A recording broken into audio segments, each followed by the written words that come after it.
Hello, it's me. I just took a dip in this pond behind me. Absolutely ice cold. Absolutely ice cold. I don't know if you can see Peter and Rosalind. So good to get an ice water. So I just wanted to quickly tell you about a practice that I've been doing a lot that I had formalized for me after listening to a recent podcast that Glennon Doyle and her pod squad did with Elizabeth Gilbert, and I'll link to that down below in the About section. It's so good. So Elizabeth Gilbert has started this community you can join, and for those of you who don't know, Elizabeth Gilbert is who wrote Eat, Pray, Love, Committed, Big Magic, The Signature of All Things, The Last American Man. She's one of my favorite authors, so I look up to so much. And so Elizabeth Gilbert has started this community you can join called, I think it's Letters to Love, or is it Letters from Love?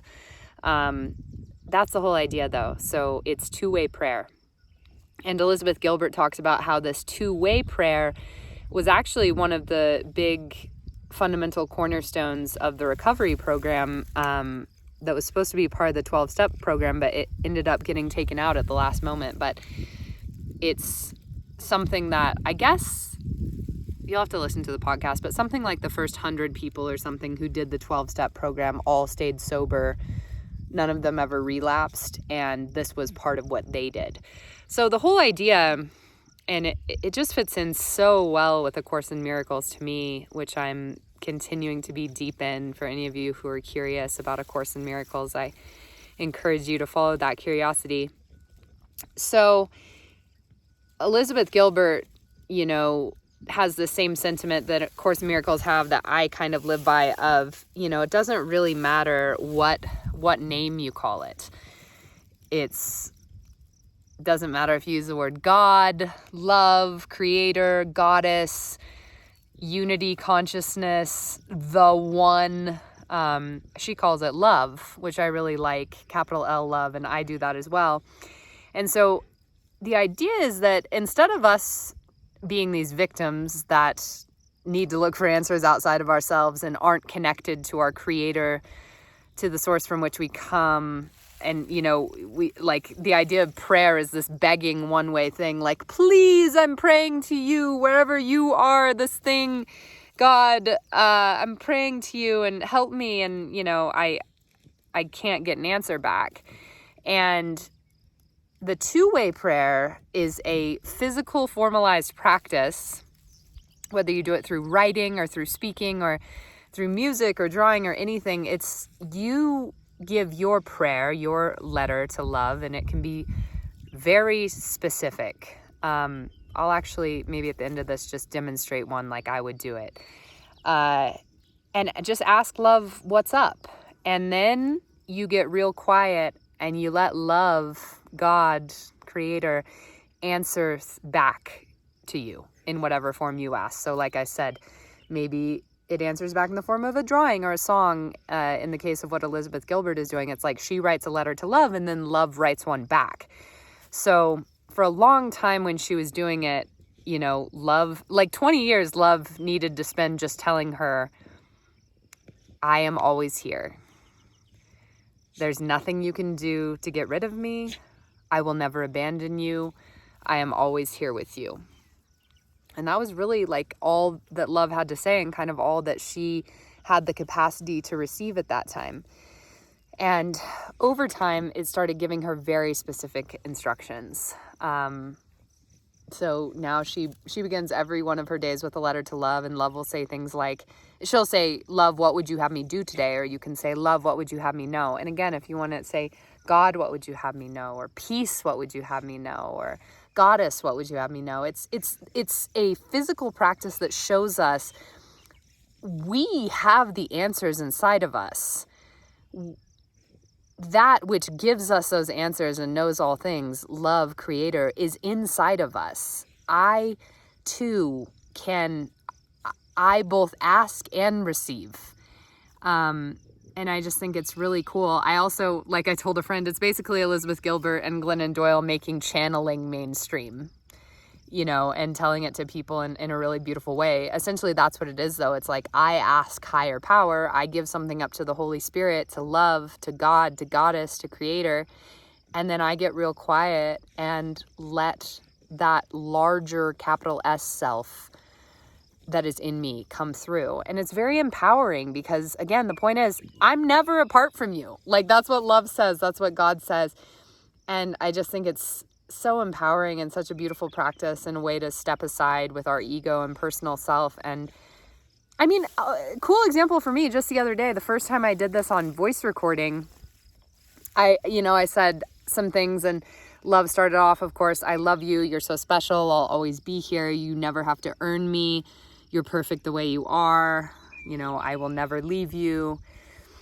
I'm always here with you, no matter how circumstances change or what you're going through. Like, the love that you're looking for is right here inside of you. Call on me anytime. I am always with you. I will never leave. And then real specifically, though, love told me the name of a good friend of mine who I hadn't seen in a really long time. And then I realized, oh, I'm going through the town where that person lives. And then I ended up stopping and seeing them just because I had done this channeling, like, to love, saying, what would you have me do today? It was like very specifically her name. And I was like, oh, where is that coming from? And it just turned out to be one of the most magical get-togethers. So I'll go ahead and make this not too much longer and just channel a little letter to love.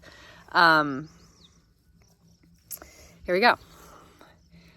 So again, you can do this in many different mediums. This is an example of doing it through speaking, whether you want to voice record it or just do it, quietly internally or speaking out loud.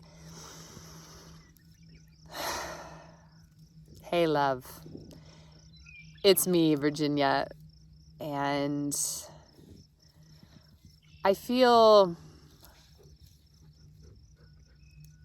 nervous about where that line is between having a vision for what I want in the world and surrendering to what is before me.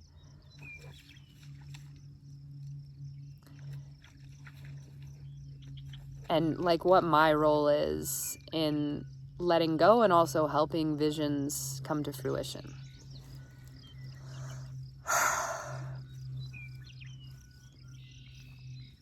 Okay, Virginia, this is love talking. Hi, I'm so glad you're doing this, and I'm so glad you got in touch with me. I'm right here with you. You don't need any of your visions to manifest in the material world to have me. I'm right here, right now. That sense of love that you're looking for is here now. The most important thing that you can do is feel that. Feel that now. Don't think that you need circumstances to change to be able to feel me and be one with me. Don't think that any of those visions coming true gets you any more or less of me, which is what you're looking for. Listen to the meadowlark singing. Listen to your dog snuffling around in the dirt. The feel of a cool breeze with the hot late spring sun on your skin.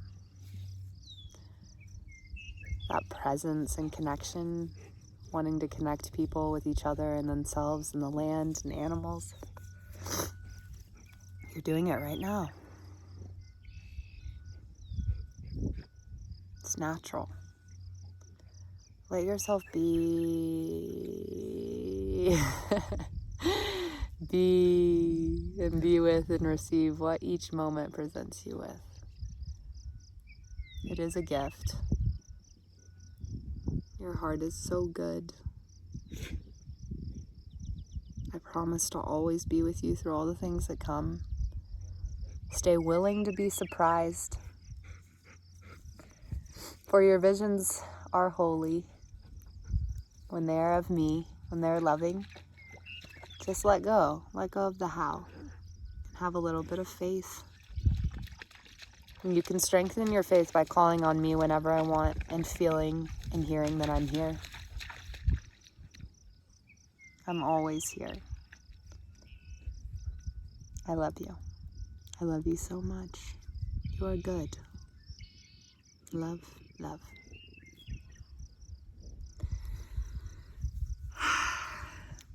So there's an example of my letter to and from love. If you want to share any in the comments, or go check out Elizabeth Gilbert's community. I think it's letters to love, but it could be letters from love. All right. I love you. Thanks for being here and listening. And thank you, love, for being in me, being me, speaking through me. I'm so glad to know that you're always with me and I'm never alone.